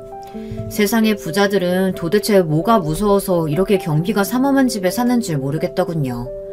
저는 사위에게라도 연락이 올 때까지 기다렸습니다. 그런데 그때 경비가 잠깐 자리를 비운 사이 누군가 엘리베이터를 기다리고 있더군요. 저는 그 사람 뒤를 따라 함께 엘리베이터를 탔어요. 그리고 펜트하우스가 있는 층까지 올라갔습니다. 엘리베이터 문이 열리자 딸아이가 사는 집 현관문이 보이더군요. 저는 곧장 달려가 초인종을 눌렀습니다. 그때 현관문이 열렸어요. 문을 열고 나온 사람은 다름 아닌 안사돈이었습니다. 저는 순간 입에서 낮은 한숨이 튀어나왔어요. 혹시나 제가 잘못 찾아왔나 싶었는데 이 집이 맞으니까요. 아이고 사돈, 이렇게 연락도 없이 불쑥 찾아와서 죄송해요. 애들이 둘 다 연락이 안 돼서 부모로서 걱정이 돼서 가만히 있을 수가 있어야죠. 다음 주에 우리 지영이 생일이라 제가 반찬 이것저것 좀 해왔는데 이것만 좀 전달하고 갈 수 있을까요? 아무리 딸이 사는 집이라도 사돈이 같이 사는 집이니 저도 오래 있을 생각은 없었습니다. 그런데 아무리 그래도 그렇지 저는 그 자리에서 문전박대를 당하고 말았어요. 사돈, 아무리 그래도 여기가 어디라고 연락도 안 하고 이렇게 마음대로 오세요. 오늘은 저희가 바쁘니까 그냥 돌아가세요. 그리고 지영이 이제 우리 집 사람이고 출가 외인인데 자꾸 찾지 마세요. 알사돈의 말에 저는 너무 놀라서 손에 들고 있던 가방을 바닥에 다 떨어뜨렸습니다. 지금이 어느 시대인데 그런 구닥다리 같은 소리를 해요. 출가 외인이라뇨. 우리 딸 지금 어디 있나요? 저는 그 자식의 그 어미다 싶었습니다. 몰상식한 사위놈이 뭘 보고 배웠겠어요. 저는 아무래도 제 딸에게 뭔가 일이 생긴 것 같아 제 앞을 가로막은 안사돈을 밀어내고 안으로 들어갔습니다. 어머, 이 무식한 여자가 뭐 하는 거야? 당신 딸은 우리 집이랑 한 계약이 있어서 못 간다니까? 안사돈이 무슨 소리를 하든 저는 집으로 들어갔습니다. 그런데 잠시 후 저는 말도 안 되는 광경에 입을 다물 수가 없었습니다. 제 딸이 바로 제 앞에 있는데 처음에 몰라봤어요. 안 그래도 날씬한 애가 도대체 무슨 일이 있었던 건지 뼈만 앙상한 채로 바닥에 주저앉아 걸레로 바닥을 닦고 있었어요. 허름해도 너무 허름한 옷을 입고 말이죠. 그제야 저를 발견한 딸은 저를 보자마자 눈물이 가득 고인 얼굴로 다가왔습니다. 엄마가 여길 어떻게 왔어? 나 돈 다 갚을 때까지 엄마 못 보는 줄 알았는데. 돈이라니, 너 도대체 무슨 일이 있었던 거야? 몰골이 왜 이래? 딸 얼굴을 보자마자 저는 눈물을 감출 수가 없었어요. 그 예쁘고 곱던 애 얼굴이 말이 아니었어요. 저는 당장 딸아이를 데리고 나가려고 했는데 안사돈이 저를 가로막고 섰습니다. 지금 뭐 하는 거야? 새아기 너 우리 집이랑 한 계약 잊었어? 당장 들어가서 다시 바닥 닦아. 저는 순간 미간이 구겨졌습니다. 도대체 무슨 소리를 하는 건지 이해가 안 돼서요. 알고 보니 이랬습니다. 딸은 사위노임이랑 결혼 계약서를 쓰고 결혼했답니다. 사돈네는 철저히 자본주의였어요. 계약서에 결혼을 시켜주는 대신 결혼할 때부터 들어간 비용은 결혼해서 살면서 노동으로 딸이 갚기로 되어 있었답니다. 그래서 지난 한 달 동안 딸은 그 펜트하우스에서 가정부 노릇을 하며 결혼할 때 썼던 돈을 갚고 있었던 거예요. 저를 만나려면 한 달 정도 더 일을 해야 만날 수 있었답니다. 그래서 사위놈이 제게 카드와 용돈이랍시고 돈도 주고 간 거예요. 그래야 계속 딸아이를 묶어두고 일을 시킬 수 있으니까요. 저는 어이가 없어서 딸에게 왜 이런 바보 같은 계약을 하고 결혼을 한 거냐고 따졌습니다. 그렇게 해서라도 이런 집에서 떵떵거리면서 살아보고 싶었어. 엄마 아빠 호강도 시켜주고. 제가 호떡도기를 낳아 키웠습니다. 딸아이는 어떻게 살든 재벌 며느리로 한번 살아보고 싶었대요. 그런데 그게 이 정도로 끔찍한 일일 줄은 몰랐던 거죠. 원래 이 펜트하우스에서 일하던 사람이 5명이었는데 딸이 들어오자마자 다 자르고 그 많은 일을 몽땅 다 딸에게 시킨 거예요. 그랬으니 애가 반쪽이 되었던 거죠. 딸만은 저처럼 안 살았으면 좋겠다 싶어 사위가 마땅치 않아도 재벌이라는 소리에 시집을 보낸 거였는데 딸이 이런 취급을 받고 있을 줄은 꿈에도 몰랐습니다. 저는 그날로 딸을 데리고 집에 왔어요. 그리고 당장 이혼하라고 했습니다. 하지만 딸은 제 말에 그럴 수 없다고 다시 돌아가야 한다고 했어요. 계약서에 이혼할 경우 위자료로 10억을 내야 한다고 했답니다. 정말이지 어쩌다 저희에게 이런 일이 생겼는지 모르겠어요. 똑똑하고 잘난 딸이라 생각했는데 이 정도로 철이 없는 줄은 몰랐습니다. 제가 사연을 보낸 이유가 바로 이거예요. 제가 요즘 딸아이만 생각하면 심장이 뛰어 잠도 잘 못 자고 있습니다. 현재 딸은 이혼 소송 중이에요. 저희 나름대로 변호사도 알아봐서 그 이상한 계약을 무효화할 수 있는 법을 찾아보고 있지만 이미 공증까지 받아둔 계약서라 쉽지 않다네요. 저희는 어쩌면 좋을까요? 소송이야 하는 데까지 해보겠지만 딸과 제 사이도 예전 같지 않아요. 안 그러려 해도 은연중에 딸 앞에서 싫은 소리를 하게 되니까요. 사람은 누구나 실수를 합니다. 그러면서 성장하는 거기도 하고요. 하지만 요즘 같으면 정말 딱 죽고 싶습니다. 앞날이 막막해서요. 제 사연 들어주시는 분들도 답답하시겠지만 제가 쪽팔려서 이런 이야기 어디 가서 하겠나요? 저에게 힘내라고 다 극복할 수 있다고 위로의 말과 희망적인 메시지를 댓글로 좀 남겨주세요. 하나하나 확인하고 다시 힘내서 딸과 열심히 살아보겠습니다. 지금까지 저의 이야기 들어주셔서 감사합니다. 여러분의 가정에는 항상 행복한 일만 가득하시길 바랄게요. 여러분, 두 번째 사연 시작하기 전에 좋아요, 구독 꼭 눌러주실 거죠? 그럼 두 번째 사연 바로 시작하겠습니다. 안녕하세요. 한창 공황장애로 고생하던 사람입니다만 이제 조금은 누군가를 만나서 얘기를 할 수 있게 된 것 같아요. 저는 30대 후반의 남자고 아주 심각한 일을 겪었어요. 사실 일이 터지고 크게 벌리게 된 게 최근이지 일이 꼬이고 꼬여왔던 것은 좀 된 것 같네요. 단도직입적으로 말하자면 그 여자를 만나면서 많은 것들이 잘못됐다고 생각합니다. 이 여자의 이름은 김지현이고 저와는 동갑이에요. 우리 둘은 인터넷으로 만나서 교제를 하게 되었던 사이예요. 사실 지인들이 늘상 말리는 것이 이런 인터넷 만남이긴 해요. 그런데 다들 우려하는 것처럼 얼굴도 잘 모르는 사이에서 이상한 곳에서 연락을 주고받다 만난 게 아니에요. 아주 건전하게 SNS 계정에서 운영하고 있는 독서 모임에서 만나게 된 것이거든요. 일단 첫 만남은 아주 느낌이 좋았어요. 저와 맞은편에 앉아 있었던 그 사람은 되게 똑똑해 보이기도 하고 단아해 보였고 수줍은 듯 살짝 의견을 내는 모습이 너무 보기 좋았거든요. 저는 이번에 이 책을 선택했어요. 고른 이유는 사실 조금 부끄럽긴 하지만 저는 여지껏 썩 좋은 연애를 해본 적이 없거든요. 그런 부분에서 이 책에 나오는 주인공들 얘기에 새삼스럽게 설레기도 하고 진짜 제대로 사랑을 해보고 싶다는 생각이 들었어요. 그러려면 저부터 좋은 사람이 되어야겠지만요. 그렇게 수줍게 얘기를 하는데 사실 저 말고도 이 독서 모임에는 이 사람, 아니 일단 지연이라고 해두겠습니다. 지연이에게 눈독 들이는 남자 몇 명이 있었어요.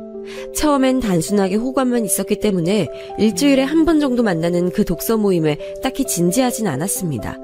못 갔던 날들도 있었고 제가 갔을 때 지연이가 오지 않은 날도 있었어요. 그런데 어느 날 꽤 오래 나오는 것 같길래 용기 내어 연락을 해봤습니다. 지연씨 안녕하세요. 저 남민철입니다. 요 근래 모임에 잘 안 나오시는 것 같아서 궁금했어요. 어디 아프신 건 아니죠? 이때 연락을 해두고 답장이 올 것을 한참 기다렸어요. 그런데 거의 반나절이 지나도록 답장이 없더군요. 살짝 애탔던 시간들을 생각해보니 제가 볼 때에도 이미 깊게 빠져 있었나 봐요. 왜 답장이 안 오나 계속 신경 쓰이면서 핸드폰을 몇 번이나 뒤집어 봤었으니까요. 그런데 저녁쯤 되었을까 답장이 온 거예요. 그것도 저를 확 잡아당기는 내용으로 말이에요. 안녕하세요, 민철씨. 이렇게 연락 주시다니 정말 놀랬어요. 제가 최근에 너무 바빠서 못 나갔네요. 혹시 오늘 저녁에 시간 되실까요? 저는 안부 정도 물으려고 연락을 했던 건데 어찌어찌 바로 1대1로 둘이 만나는 그림으로 바뀌게 된 거예요. 옷도 딱히 신경 쓰지 않고 대충 출근을 했는데 얼마나 당황했는지 몰라요. 하지만 먼저 제안해온 약속을 놓치고 싶진 않아서 재빠르게 집에 가서 옷을 갈아입고 얼마나 주접을 떨면서 갔는지 몰라요. 아무튼 단둘이 따로 만났던 첫 만남, 그때 마주 앉았던 카페는 정말 잊을 수가 없겠더라고요. 지연이는 이때 저에 대해서 본인도 모르게 결혼 확신을 느꼈다고 하더군요. 나중에 결혼할 무렵쯤에 얘기해줬던 내용이에요. 그날 내가 엄청 바쁜 상태에서 왜 너를 불렀는지 모르겠어. 아무튼 몰라. 네 생각이 너무 나더라. 근데 우리 집 근처 카페를 너가 달려왔고 문이 열리면서 하얀 셔츠를 입은 민철이 너가 들어오는데 나도 모르게 이상한 생각이 들었던 거 있지. 그때 말하긴 너무 창피한 얘기지만 아무튼 이런 생각이 들었어. 나 왠지 이 사람이랑 결혼할 것 같다는 느낌 말이야. 전 이 얘기를 아주 늦게 들었던지라 그때 당시엔 꿈에도 생각 못했었어요. 재빠르게 달려간 지연이네 동네 카페에서 단둘이 만나니까 얼마나 어색하던지 내내 계속 딴 데만 보고 시선이 어쩌다가 마주쳐도 금방 눈을 이리저리 휘휘 돌리면서 불안해지더라고요. 그런 저에게 커피를 사겠다며 대접도 하고 가는 길에 저에게 빵까지 사서 들려주었던 지연이. 그 뒤로 우리는 아주 자연스럽게 자주 만나게 됐어요. 주로 저는 계속 지연이네 동네에 갔고 1년 내내 그렇게 오가고 하다 보니까 어느새 그쪽 주변에 지나다니는 지연이의 남동생도 보고 믿을 수 없을 정도로 가까워졌습니다. 당시 둘 다 나이가 30대 중반을 훌쩍 넘겼고 우리는 딱히 연애니 결혼이니 하는 것들을 입 밖으로 꺼내지 않고 만났었어요. 그 부분은 지연이가 확실히 하고 싶어 했고요. 저기 민철아, 넌 어떨지 모르겠는데 나는 이 나이에도 집에서 아직도 이래저래 통제가 심해. 여자가 어쩌고 하면서 언제 결혼할 거네 만에 말이 많다니까. 지금 만나고 있는 친구가 있단 걸 알면 엄청 꼬치꼬치 캐물을 거야. 그러니까 우리 좀 천천히 보자. 만약에 네가 결혼을 원하고 있다면 나는 좀 생각이 다를 것 같아. 아주 조심스럽게 이런 말을 건네는 지연이를 보며 저는 난생 처음 이렇게 깊은 감정에 빠져 있었지만 그래도 참아야겠다는 생각을 했어요. 섣불리 감정을 표현하고 끌어당겼다가 헤어지자고 하면 어떡하나 싶었거든요. 그 나이가 되도록 연애를 저도 안 한 것은 아니고 몇 번 해왔지만 전부 제 의사로 된 것들은 아니었어요. 그냥 무작정 좋다며 사귀자고 했던 저보다 8살이 어렸던 여자친구가 있었는데요. 그 친구가 그렇게 결혼 노래를 부르는데 끝내 들어주지 못했어요. 계속 미적미적 얘기를 돌려대는 저에게 지쳐버린 그 친구는 저와 헤어지고 1년 만에 바로 결혼을 했더군요. 그 친구에 대한 미련은 없지만 이후로 저는 과연 제가 결혼이 하고 싶어지기는 할까 의문이 생기더군요. 그런데 지연이를 만나고 나니 희한하게 매일같이 그런 생각들이 가득 차는 거예요. 더군다나 본인이 결혼할 생각이 없다며 이대로 늙어 죽겠단 말을 하고 있으니 더더욱 애가 타더라고요. 그래서 둘이 만나게 되고서 시간이 지났을 즈음 조심스럽게 우리 사이에 대해서 물어봤었어요. 지연아, 나는 너가 생각이 없다면 지금은 기다리고 싶어. 근데 아예 결혼 생각이 없는 거야? 정말 평생 살면서 절대로 안 할 생각이야? 난 그런 쪽은 아니야. 결혼에 대한 열망은 있어. 그리고 그 대상이 네가 아니면 할 생각은 없고. 넌 어떻게 생각해? 이렇게 단도직입적으로 물었고 지연이는 한참 고민을 하다가 시간을 좀 달라고 하는 거예요. 그러고는 정말 뜨문뜨문 지지부진하게 연락이 이어지고 잘 만나지도 못했어요. 이때 지연이 남동생의 연락처가 저에게 있었는데 답답했던 저는 결국 동생에게 연락해서 지연이의 안부를 물어봤습니다. 아, 민철이 형, 우리 누나요? 누나랑 연락이 안 되세요? 왜요? 저는 결론부터 말해줬어요. 결혼 얘기를 했더니 누나가 부담스러워하는 것 같다고 말이에요. 그런데 어찌어찌 그 얘기가 들어갔는지 다음날 연락이 왔고 얼굴을 보자고 하더군요. 이대로 헤어지자고 하면 어쩌나 싶어 잠도 못 잤는데 그런 저에게 전혀 생각지도 못한 말을 하는 거예요. 민철아, 나도 고민 많이 해봤어. 근데 내가 결혼이 좀 걸리는 이유가 있는데 들어줄래? 전 일단 뭐라도 알아야겠다는 생각이 들어서 물었고 애가 있거나 재혼이거나 그런 거 아니면 뭔 상관이냐고 했습니다. 지연이는 이 말에 웃더니 다시 말을 꺼내는 거예요. 사실 우리 집은 나랑 남동생도 있고 아주 나이 차이가 많이 나는 여동생도 있거든. 아직도 걔는 고등학생이야. 그런데 내가 전에도 얘기했지만 엄마랑 아빠랑 아주 작은 식당을 하고 계셔. 그것만으로는 벌이가 시원찮아서 좀 힘들어. 내가 월급을 드려야 하고 그런 문제는 아니야. 그런데 막내 동생을 내가 좀 챙겼었거든. 얘가 이제 얼마 안 있으면 입시를 치르기도 해서 신경 쓸 게 좀 있었어. 이런 것 때문에 이 나이에 결혼을 고민하다니 좀 한심하지. 전 이런 사정까지는 전혀 몰랐었기 때문에 나름 고민을 했었겠구나 싶긴 하더라고요. 그런데 그 꼬맹이 동생이 완전 애기도 아니고 입시를 무사히 치르는 걸 봐야 한다는 것은 이해가 잘 안 갔어요. 정말 우애가 엄청난 남매들인 건가 싶기도 하더라고요. 저는 누나 하나밖에 없고 우리는 서로의 생활에 딱히 관심이 없다 보니 전혀 공감이 안 되는 거예요. 누나는 이미 시집가서 애들 낳고 잘 살고 있고 저만 장가 안 간 채로 나이를 먹고 있었으니까요. 아무튼 지연이는 자기 나름의 결혼관을 말하더라고요. 나는 막 소란스럽게 어떻게 결혼하고 그런 건 하고 싶지 않아. 물론 너의 마음은 기뻤어. 나도 결혼한다면 그 대상은 너였으면 좋겠다는 생각이 들었고 정말 처음으로 그런 생각을 해봤어. 친구로 지내는 게 너무 편했지만 어느새부터 너가 없으면 너무 허전하고 힘들더라고. 전에 너가 아파서 연락이 안 됐을 때도 아찔한 기분이 들었어. 얘 없으면 어떡하나 싶더라. 그런데 그 뒤에 나왔던 얘기는 굉장히 솔직하면서도 은연중에 약간은 고민하게 됐어요. 그런데 말이야, 너는 어느 정도 예상은 하겠지만 난 결혼을 하고 난 뒤 아기를 갖는 거 그건 어려울 것 같아. 너네 집에서도 그걸 원하신다면 내가 거기에 합당한 사람이 되기는 힘들 거라고 봐. 몇 년 뒤면 40인데 아기 갖기 쉽지 않잖아. 자연스레 생긴다면 어쩔 수 없겠지만 아기 갖겠다고 막 무리하게 시험관 같은 거 하고 그런 거 하고 싶지 않아. 안 생기면 순리대로 받아들이고 싶어. 넌 어때? 이렇게 얘기를 하는데 솔직히 저도 어려울 거라 생각은 했었어요. 그러면서도 애기 생각이 아예 없다고 단정을 짓자니 뭔가 약간은 서글픈 느낌도 들고, 그래도 저나 이 친구나 둘 다 나이가 어느 정도 있으니 어쩔 수 없잖아요. 그건 받아들여야 된다는 생각이 있었습니다. 둘이서 한창 얘기를 주고받는 중에 결혼관이 확고해졌고, 그렇게 우리는 금세 정말 기다렸다는 듯이 결혼을 진행하게 됐습니다. 이때 우리 집 쪽에서는 나이가 찬 아가씨와 결혼을 한다니 조금 서운해하시긴 했어요. 그래도 당신 아들 역시 똑같은 나이인데 불평해서 뭐 하겠어요. 저는 저 나름대로 우리 가족들을 설득했고, 이제 제가 예비 처가에 인사를 드리게 됐는데요. 이미 연애할 때부터 많이 마주쳤던 남동생, 그러니까 제 처남은 일찍이 얼굴을 봐서 그런지 저에게 아주 잘해줬어요.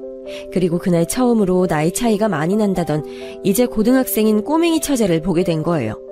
장인 장모님까지 모두 다 비슷하게 생긴 얼굴에 역시 가족이구나 싶었고요. 그런데 이때 약간 한 가지 저에게 걸리는 내용이 있었어요. 장모님께서 생각지도 못했던 제안을 하시더라고요. 그래, 둘이 나이 차서 늦게 만나서 좀 아쉽지만 그렇게라도 시작하는 게 어디야. 나는 예비 사위 아주 환영해. 인물도 훤칠하니 잘생겼구만. 저기 그런데 우리 미희는 어쩌나? 저는 처음에 이 얘기가 꼬맹이 처제가 늘 따르던 큰언니가 시집을 가니 외로워서 어쩌냐 그런 걱정이신 줄 알았어요. 근데 듣고 보니 그런 문제가 아니더라고요. 너무 놀라서 저도 모르게 되물었어요. 네? 저기 얼마간 저희 집에서 같이요? 왜? 아니 그게 이유가 있으신 건지. 이 말에 꼬맹이 처제, 그러니까 아무튼 그냥 처제라고 부를게요. 아무튼 처제도 당황했는지 저를 쳐다봤고 지연이도 난감한 얼굴로 자기 부모님을 쳐다보더군요. 길게 말고 몇 달 반이야. 잠깐만 데리고 있으면 안 되나? 얘가 저기 지연이를 많이 따랐어. 왜 강아지들도 주인이 떠나게 되면 따라가서 얼마 있다가 다시 돌아오기도 하잖아. 그러니까 뭐지 강아지 같은 얘기는 아니고 아무튼 그만큼 미희가 지연이를 많이 따랐거든. 지금 되게 중요한 때이기도 하고 얘기 들어보니까 자네도 출장 되게 많다면서. 그럼 집에 부인 혼자 두게 될 일 많잖아. 그럴 때 막내 여동생이랑 같이 있게 하는 것도 괜찮지 않나? 길게는 아니고 몇 달 만이야. 안 그래도 우리가 그쪽 지역에 대학을 보낼 생각이거든. 이때 저는 좀 너무 황당해서 아직 결혼도 안 한 예비 사위감한테 이런 얘기를 하는 게 보통인가 헷갈렸어요. 아, 그러시군요. 그런데 저기 지금 제가 막 결정할 얘기는 아닌 것 같은데요. 그러자 지연이도 자기 부모님을 나무라면서 안 된다고 하더라고요. 아니 엄마 무슨 얘기야. 나한테 상의도 안 하고 그런 말을 왜 해. 신혼부부가 시작하는 집에 못 데려가지. 그건 안 돼 엄마. 일단은 이런 부분이 조금 당황스럽긴 했지만 잘 넘겼고 우리는 직계 가족들만 모인 상태에서 결혼식을 올리게 됐어요. 큰 식장을 빌리지는 않고 잘 아는 장소를 빌려서 거기서 조촐하게 결혼식을 했습니다. 아무튼 그렇게 해서 지내고 있던 와중에 제가 살고 있던 집에 거의 아내인 지연이가 들어와서 살림이 합친 셈이 됐거든요. 형편이 여의치 않은 편이라고도 했고 혼수로도 그리 큰 돈을 갖고 오진 못했어요. 아무래도 경제적으로 상황이 좋지 않으니까 이래저래 집에 많이 보탰다곤 하더라고요. 대신 결혼 후에는 말끔하게 정리를 했고 우리는 한동안 꿀같은 신혼 시절을 보냈습니다. 그런데 얼마 뒤에 처제가 우리 집으로 들어오기 전까지만 말이에요. 사실 이때 우리 집으로 들어오게 될 때에도 되게 말이 많았고 이런 방식으로 들어올 거란 생각도 못했어요. 어느 날 대뜸 장모님이 전화를 하시더니 우리 집으로 처제를 보낸다고 하시는 거예요. 회사에서 바삐 일을 하던 중에 전화 받고 얼마나 황당했었는지 몰라요. 자네 일하느라 바쁘지? 다른 게 아니라 우리 미희 있잖아. 자네 막내 처제 말이야. 미희가 지금 짐 가지고 그쪽으로 갔어. 아니 애 아빠랑 나랑 너무 바쁘고 이만한 꼬맹이 챙기기가 너무 힘들어. 대학 입시 준비하는 것도 힘들어하고 그쪽 구경도 하고 싶다고 하길래 말이야. 원룸 먹겠다고 고집 부리는 걸 네 언니랑 형부한테 가보라고 했지. 아마 지금쯤 다 갔을 거야. 지연이한테 연락해봐. 이건 무슨 내용 하나하나 정말 구구절절 단 하나도 이상하지 않은 구석이 없는 거예요. 이런 중요한 얘기를 왜 처제를 보내놓고 저한테 전화해서 통보를 하시는 건지, 그리고 왜 아내 지연이는 이런 얘기를 저한테 안 해준 건지, 게다가 대학 입시랑 저희 집에 오는 거랑 뭔 상관이라는 걸까요? 같은 서울 하늘 아래 살고 있고 서울에 있는 대학을 갈 거라면 충분히 장모님 댁에서 통학을 해도 문제될 게 없거든요. 곧장 저는 아내에게 전화를 했고 전화 받더니 본인도 당황스럽다는 투더라고요. 미안하다고 말이죠. 저기 민철, 아니 여보, 미안해. 나도 엄마가 이렇게 갑자기 보낼 줄 몰랐어. 보니까 얘가 내가 결혼하고 난 뒤에 되게 외로워하고 힘들어했다나 봐. 내가 며칠만 데리고 있다가 돌려보낼게. 이런 일 없을 거야. 정말 미안해. 아니 진짜 말 맞다나 무슨 강아지도 아니고 집에서 엄연히 잘 키우고 있던 자녀를 저렇게 출가한 자녀의 가정으로 보내도 되는 건가요? 전 여러 가지 부분에서 이해가 가지 않았지만 최대한 내색하지 않으려고 했어요.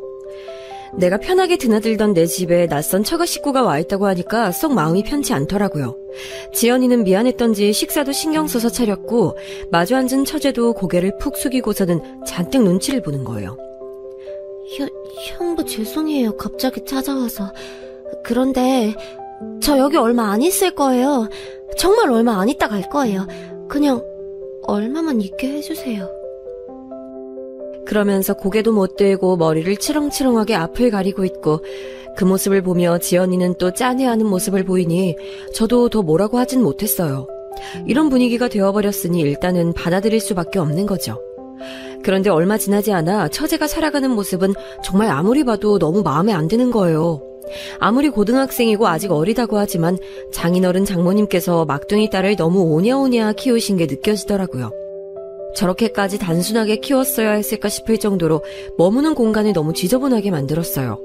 좀 돌려서 말을 할까 하다가 이건 아니다 싶어 지연이에게는 사실대로 말을 했어요.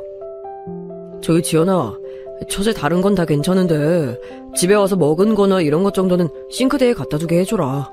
내가 말하면 기분 나빠할 수도 있잖아. 설거지까지 바라는 것도 아니고 저렇게 거실에다가 먹은 것들을 그대로 두고 하나도 안 치웠어.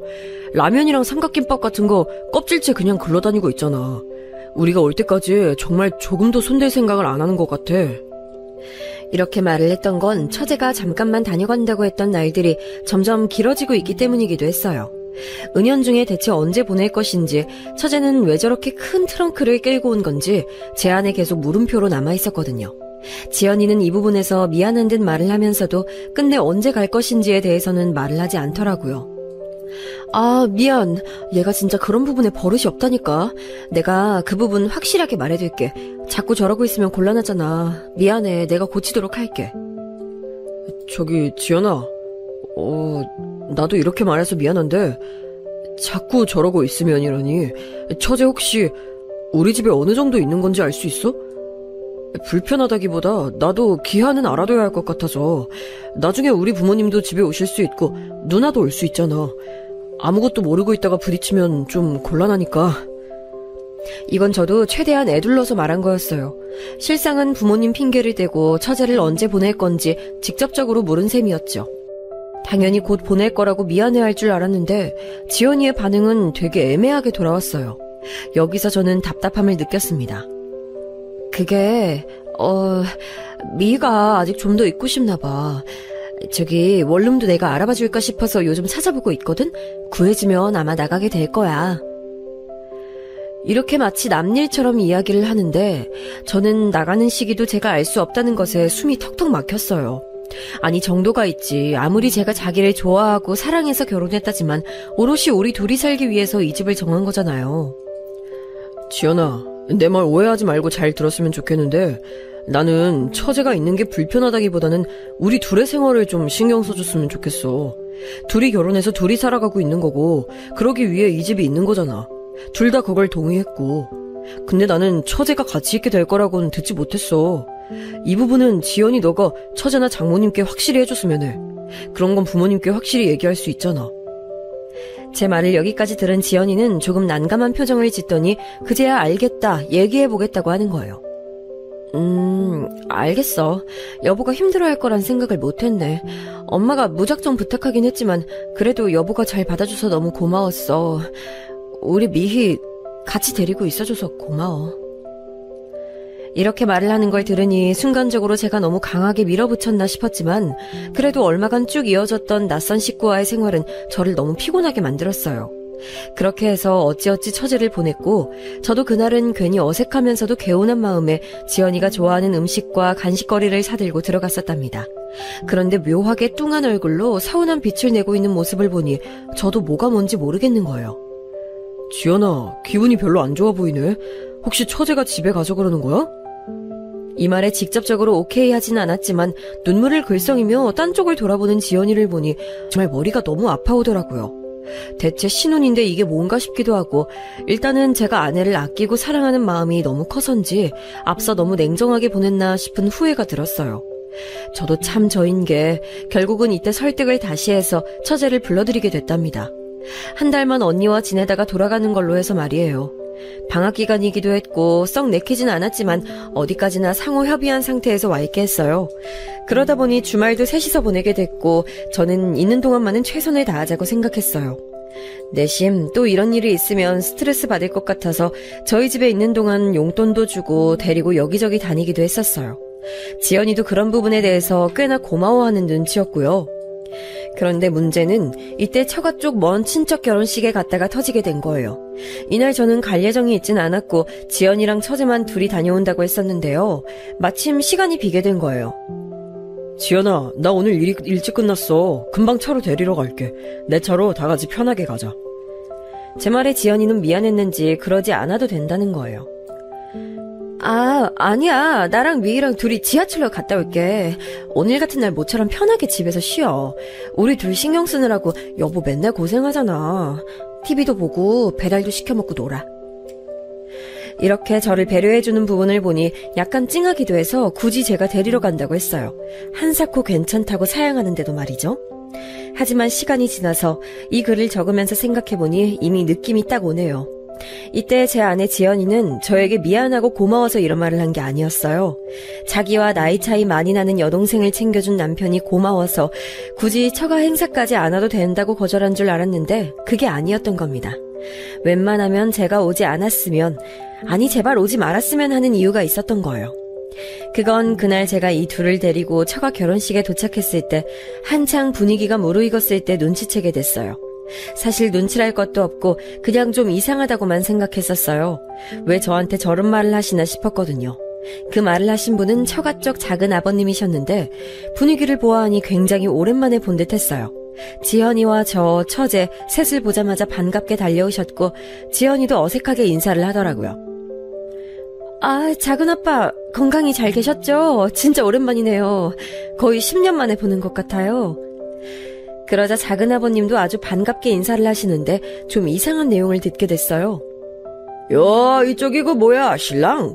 남편이구만. 아이고, 반가워요. 내가 지연이 작은아빠야. 그동안 해외 나가 있느라 볼 일이 거의 없었어. 결혼했다고 할 때 축의금만 보냈지 뭐야. 그래서 저도 얼른 고개 숙여서 인사하고 악수를 하는데 뒤이어 하시는 말씀이 상당히 낯설게 들렸어요. 순간적으로 지현이도 살짝 미간을 찌푸리는데 이거 분위기가 전반적으로 이상하더라고요. 그런데 참, 아이고, 미희도 많이 컸네. 고등학생인가? 벌써 어른 느낌이 나는데. 그건 그렇고 저기 조카 사위 참 대단하네. 좋은 일 했어. 아주 착한 사람이야. 요즘 시대에 이런 청년이 어딨나, 그치? 일단 저는 아주 단순한 사람이라 처음엔 제가 이렇게 처제까지 챙겨온 걸 기특하게 보시나 했어요. 근데 돌아서서 어른들과 인사를 다니는데 생각하면 할수록 좀 이상한 거예요. 제가 오늘 둘을 같이 챙겨온 것 정도밖에야 오늘 칭찬 들을 일이 없는데 그게 뭐 그리 칭찬받을 일인가 싶기도 했고요. 따져보면 또 여기 식장에서 이제 막 만난 작은아버님이 우리가 오늘 회사를 끝나고 일찍 누굴 데려오고 이런 상황들을 아실 리도 없는 거잖아요. 아무튼 그냥 뭐가 그렇게 잘하고 대단하고 착하다니 요즘 시대에 왜 이런 청년이 있냐는 건지 납득이 가지 않더라고요. 저는 어리둥절한 얼굴로 지연이를 쳐다봤고 지연이는 그 순간 이마에 내 천자가 확 잡히더라고요. 아무래도 사랑하는 사이고 부부니까 미묘한 표정 변화 정도야 눈치챌 수 있으니까요. 지연아, 왜 그래? 무슨 일 있어? 그리고 왜 내가 칭찬받는 건지 잘 모르겠네. 이렇게 머쓱하게 웃으면서 말했는데 지연이는 제대로 설명해주지 않고 약간 표정이 어두운 거예요. 작은아버님과 사이가 안 좋은 건지 아무튼 이날 결혼식 끝날 때까지 내내 도통 이해를 할 수 없었어요. 그때는 그냥 그렇게 넘겼는데 집에 가려고 나온 길 주차장에서 마주친 또 다른 친척, 그러니까 이날 결혼한 자제의 부모님이신 친척분이 인사를 하셨어요.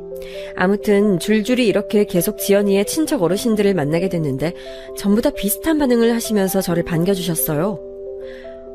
아이고, 지연이 남편? 야, 아주 멋진 사람이네. 대단하다. 지연이가 남편 복이 있네 있어. 대단해. 이렇게 시작질을 하시더니 끝에 가서는 아주 이상한 말씀을 남기셨고 저는 거기서는 도저히 그냥 넘어갈 수 없는 상황이 됐어요. 네? 그게 무슨 말씀이시죠? 딸? 저기 다시 말씀해 주세요. 제가 이렇게 이날 처음 본 생전 낯선 어른을 붙들고 따지듯이 묻게 된 것은 인사말미에 하신 말씀이 너무나 소름 끼치는 내용이었기 때문이에요. 옆에 같이 서 있던 지연이와 처제도 눈이 동그랗게 커져서는 일제히 저를 바라보고 있었고 도저히 멈출 수 없는 얘기였습니다. 우리 지연이 잘 부탁해. 지연이가 고생을 아주 많이 했어. 어릴 때 딸을 낳아가지고 저만치 키우느라 얼마나 고생했겠어. 이렇게 크게 품어주는 신랑 만났으니 얼마나 다행이야. 전 이 순간 눈앞이 팽팽 돌아가는 것을 느꼈고 머리 위로 무슨 날번개가 친 마냥 아찔한 기분이 들었어요. 대체 이게 무슨 말일까요? 도통 알아듣게 좀 차근차근 말을 해줘야지 갑자기 이런 오물 같은 소리를 투척하면 어떡하냐고요. 지연아, 이게 무슨 말이야? 아니 저기 무슨 말씀이세요? 딸이요? 딸이라니, 에? 저는 연거푸 계속 물었고 제 표정과 주변 반응을 보신 그 친척 어르신은 일순간 눈이 마구 흔들리더니 서둘러 자리를 뜨시는 거예요. 곧장 주차해 둔 차 쪽으로 뛰어가시는데 저 역시 멍하니 서 있는 지연이와 그 어르신의 점점 멀어지는 거리를 보며 미친 듯이 뛰어갔어요. 저기 어르신. 아니, 예, 저기 친척 어르신이죠? 예? 아니 무슨 말씀이세요? 지연이가 뭐요? 딸이요?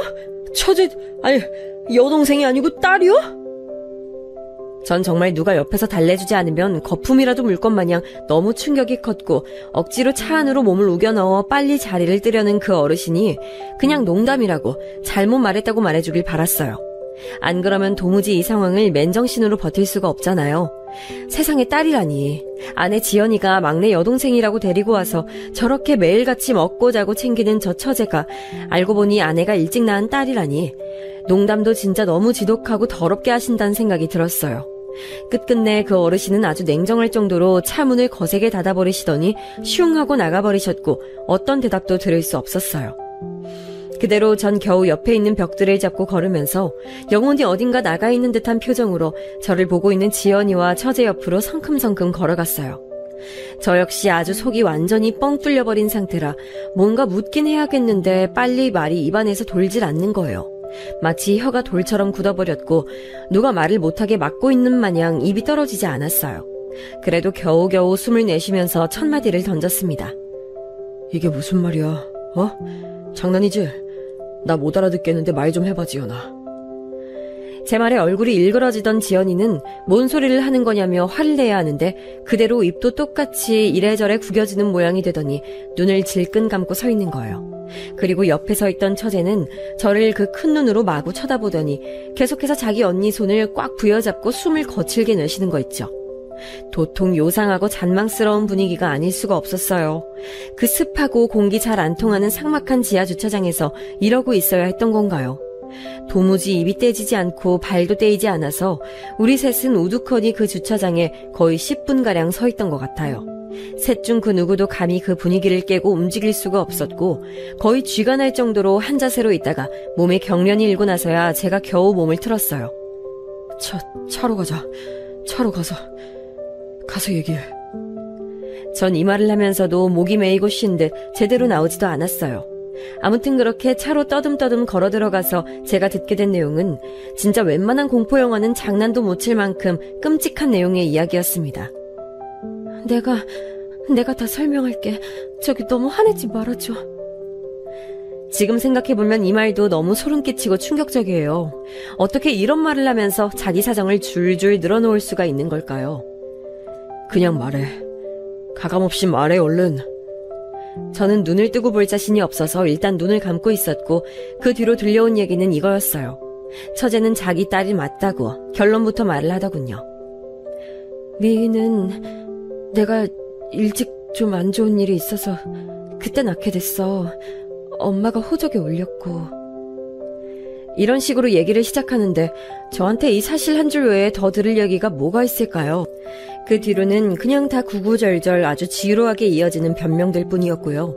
전 도통 제정신을 차릴 수가 없었어요. 아니, 술을 마신 것도 아닌데 운전대를 못 잡겠더라고요. 이 상태로 그냥 걸어다니기만 해도 사고 칠 것 같은 느낌이 들었어요. 저기, 부탁인데 차에서 내려줄래? 너도, 그쪽도. 저는 눈을 감고 완전히 고개를 운전대에 파묻은 뒤 지연이와 처제랍시고 같이 있는 그 여자애에게 말했어요. 둘 다 이 차에서 내리라고 말이죠. 그 말인즉슨 그 말을 하면서도 느꼈지만 전 완전히 저의 세계에서 이 둘을 이제 단절시키는 수밖에 없다는 생각이 들더군요. 정말 생살이 뜯겨나가는 듯한 잔인한 단절을 스스로 해야 하는 거예요. 저 말을 하면서도 가슴이 애려와서 너무 아프고 춥게 느껴지더군요. 왜 제가 이런 꼴을 당해야 하는 것이었을까요? 잘못은 누구에게 있는 걸까요? 다 알아보지 못한 제 자신? 너무 사람을 믿어버린 저? 순간적으로 머리가 이상해져서 저는 잘못을 타인에게 돌리지 못하고 저 자신을 향해 겨누게 되었어요. 이러다가 진짜 뭐가 잘못될 것 같아서 어질어질하다가 결국 전화기를 들게 됐습니다. 그 대상은 다름 아닌 장모님이었어요. 제가 전화를 걸게 된 이유는 불과 하루 전날까지만 해도 저한테 처제의 안부 전화를 거셨던 분이었거든요. 참 앙큼하고 늙은 여우같이 능글능글하게. 어쩜 인간이 그럴 수가 있나요? 자기 딸이 일찍 사고쳐서 낳은 손녀를 자기 호적으로 올린 건 그렇다 쳐요. 100번 양보해서 자기 자식을 지키려고 했다 치자고요. 그 뒤의 행보가 어땠나요? 사위인 저에게 그 사실을 알리지 않고 결혼시켰고요. 이후에 우리 집으로 보냈어요. 데리고 있으라고요. 호적에 올려서 조용히 살 거면 자기가 데리고 있었어야지 저한테 보냈다고요. 저는 이 부분에서 분노가 치밀어서 참을 수가 없더라고요. 쫓아가서 얼굴을 보면 제정신으로 있을 수 없을 것 같아 전화를 걸었어요. 장모님, 접니다. 지금 미연이랑 미희는 집에 갔을 거예요. 제 말에 장모란 작자는 정말 아무렇지도 않게 말하는 거예요. 마치 밥을 먹었냐고 묻듯이 자연스럽게 말이에요. 그래. 오늘 결혼식 갔다 왔지? 자네는 안 갔어? 왜 지연이랑 미희 둘만 보냈대? 아, 장모님. 저는 이때 다시 숨을 들이쉬었다가 말을 꺼냈고 돌아오는 장모의 뻔뻔한 반응을 보니 이제 정신줄을 잘 잡아야겠다는 생각만 들더라고요. 장모님, 왜 그러셨어요? 처제 아니잖아요. 지연이 딸이라면서요. 장모님 저한테 왜 그러셨어요? 이 말에 장모는 한참을 말이 없다가 그 꿀먹은 벙어리 같은 침묵 뒤에 뭐라는 줄 아세요? 진짜 제가 미친 건가 이 작자가 미친 건가 헷갈렸다니까요. 이제 알았구만. 그래. 어쩔 수 없어. 자네가 순리를 받아들여. 데리고 살겠다고 아내로 받아들여서 살겠다고 데려갔잖아. 그럼 지난 일도 다 품어야지. 그래야 부부지. 여기서 저는 괴성을 지르면서 마구 날뛰게 됐어요.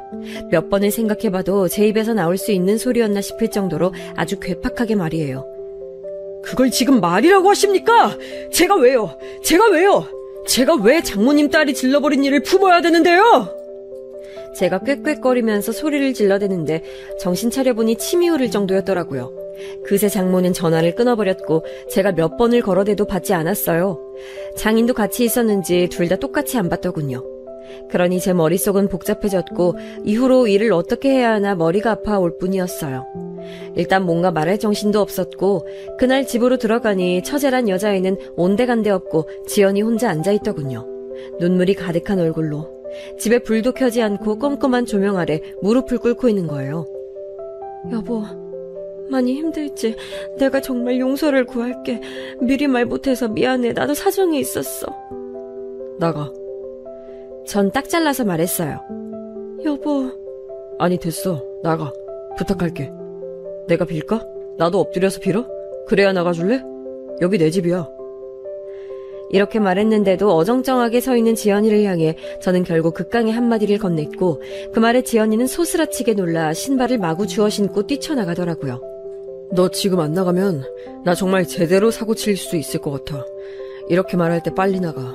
그 뒤로는 책임 못 져. 지금 당장 나가 빨리. 그렇게 내쫓아서 주랭랑치듯 나가버리는 모습을 보니 집안에 이런저런 흔적이 너무 많이 있어서 볼수록 어이가 없고 웃음만 나는 거예요. 둘이 정갈하게 이것저것 하나 골라서 꾸며놓은 모양새며 웨딩 촬영에서 걸어둔 액자며 또 그 사이에 눈치는 있어가지고 쥐도새도 모르게 그 처제란 여자의 짐은 다 뺐더군요.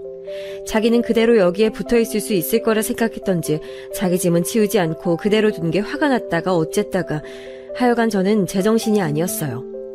저는 이후로 거의 며칠 밤을 잠을 잘 수가 없었고 회사도 휴가를 냈고 부모님과 누나와도 연락을 하지 않았고요. 집에 있는 물이나 마시며 굴러다니던 빵이나 뜯어가면서 그렇게 누워서만 며칠을 보냈어요. 전화도 일절 받지 않고 핸드폰도 보지 않았고 TV도 틀지 않았습니다.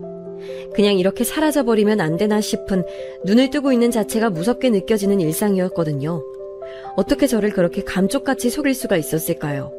저를 비롯하여 우리 부모님과 누나까지 정말 단번에 속여버렸으며 아무리 생각해도 제가 우라통이 터져서 참을 수 없는 건 지연이는 당연하고 장모의 태도예요. 저를 얼마나 바보 천치로 봤으면 딸인 걸 속여놓고 그 딸을 제 집구석으로 보내냐는 말이죠.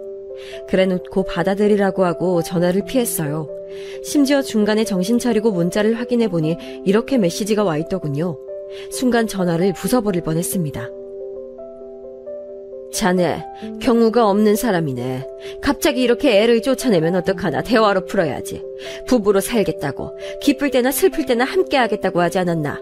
부부는 그런 걸세. 이게 뭐하는 짓인가. 내 딸에게 실망을 안겨줄 텐가. 이런 말 같지도 않은 말을 맞춤법도 다 틀려가면서 떠듬떠듬 거만하게도 써서 내보낸 얼굴이 상상돼서 전 이대로 있다간 정말 분노에 못 이겨서 죽을 수도 있겠다는 생각이 들었어요. 그렇게 생각하고 나니 너무 억울해서 미치겠는 거예요. 제가 왜 그렇게 돼야 하는 거죠? 저는 피해자로서 당한 것밖에 없었는데 말이에요. 거의 짐승처럼 어슬렁어슬렁 집안에서 맴돌고 있다가 장모의 저 문자에 정신을 차리고 제 스스로를 이렇게 괴롭히느니 저들을 망가뜨려야겠다는 생각을 겨우 했어요. 여보세요? 처남. 나야. 그래, 얘기 들었지? 처남에게 전화를 걸어 이 말을 할 때쯤 저는 겨우 목욕을 하고 밥다운 밥을 먹고 안방에서 거울을 보면서 처남에게 전화를 걸었어요. 제 자신을 다시금 보고 얼굴을 매만지면서 왜 내가 고통을 받아야 하는지, 그러면 안 된다고 다짐을 몇 번이나 했습니다. 처남은 발발 떨면서 전화를 받았는데 그도 그런 게 저랑 일로서도 얽혀 있었거든요. 제가 아는 형을 소개시켜줬고 또 다른 제 지인은 장인장모의 식당과 협업을 해서 벌리고 있는 사업이 있었어요. 하여간 다시 쓰다 보니 열받는 게 이만큼 처가에 열심을 다하는 사위가 어디 있나요? 아니, 많은 사위분들이 대체로 열심히 하시고 가정을 잘 이루며 사시겠지만 그런 사위분들 중에 저 같은 상황에 처한 분들이 흔하신가요? 왜 잘하려고 힘쓴 저를 더 엿먹이려는 것도 아니고 어떻게 그렇게 속여놓고서 제가 주는 것들은 다 쏙쏙 빼먹고 딸의 지난 과오나 마찬가지인 그 핏줄까지 저한테 떠넘겨서 데리고 있게 하냐고요. 저를 얼마나 지들 밑으로 보고 밥으로 봤으면 그랬던 건지 너무 한심하고 어이가 없어서 우리 가족에게는 말조차 꺼낼 수가 없었어요. 저는 이 상황을 끄집어내어 자근자근 조금씩 처가 가족들을 밟게 됐습니다. 먼저 처남에게 전화를 해서 단번에 일을 끊겠다고 말했어요. 처남은 지한테 불똥이 튈 거란 상상 정도는 했던 건지 무조건 빌고 또 빌더군요. 그도 그런 게 백수로 살던 인간을 제가 끄집어내어 취직도 시켜주고 우리 거래처도 소개시켜줬거든요. 처남, 나 실망이야. 보통 실망한 게 아니야. 어떻게 언제까지 속일 수 있을 거라 생각했어? 심지어 처남은 그 처제, 걔 말이야. 걔 우리 집에 와 있을 때 놀러 왔잖아. 그때 둘이서 계속 오빠니 미희니 어쩌고 이름 부르고 있더만 그거 다 연기하고 쇼한 거였어? 나 진짜 어이가 없네. 매영, 제 얘기 좀 들어주세요. 저도 너무 괴로워서. 시간 낭비야 이런 거. 설명? 그런 게 왜 필요해? 좌우지간 본인 살 길은 이제 본인이 알아봐. 나는 이제 네 매형도 뭣도 아니니까.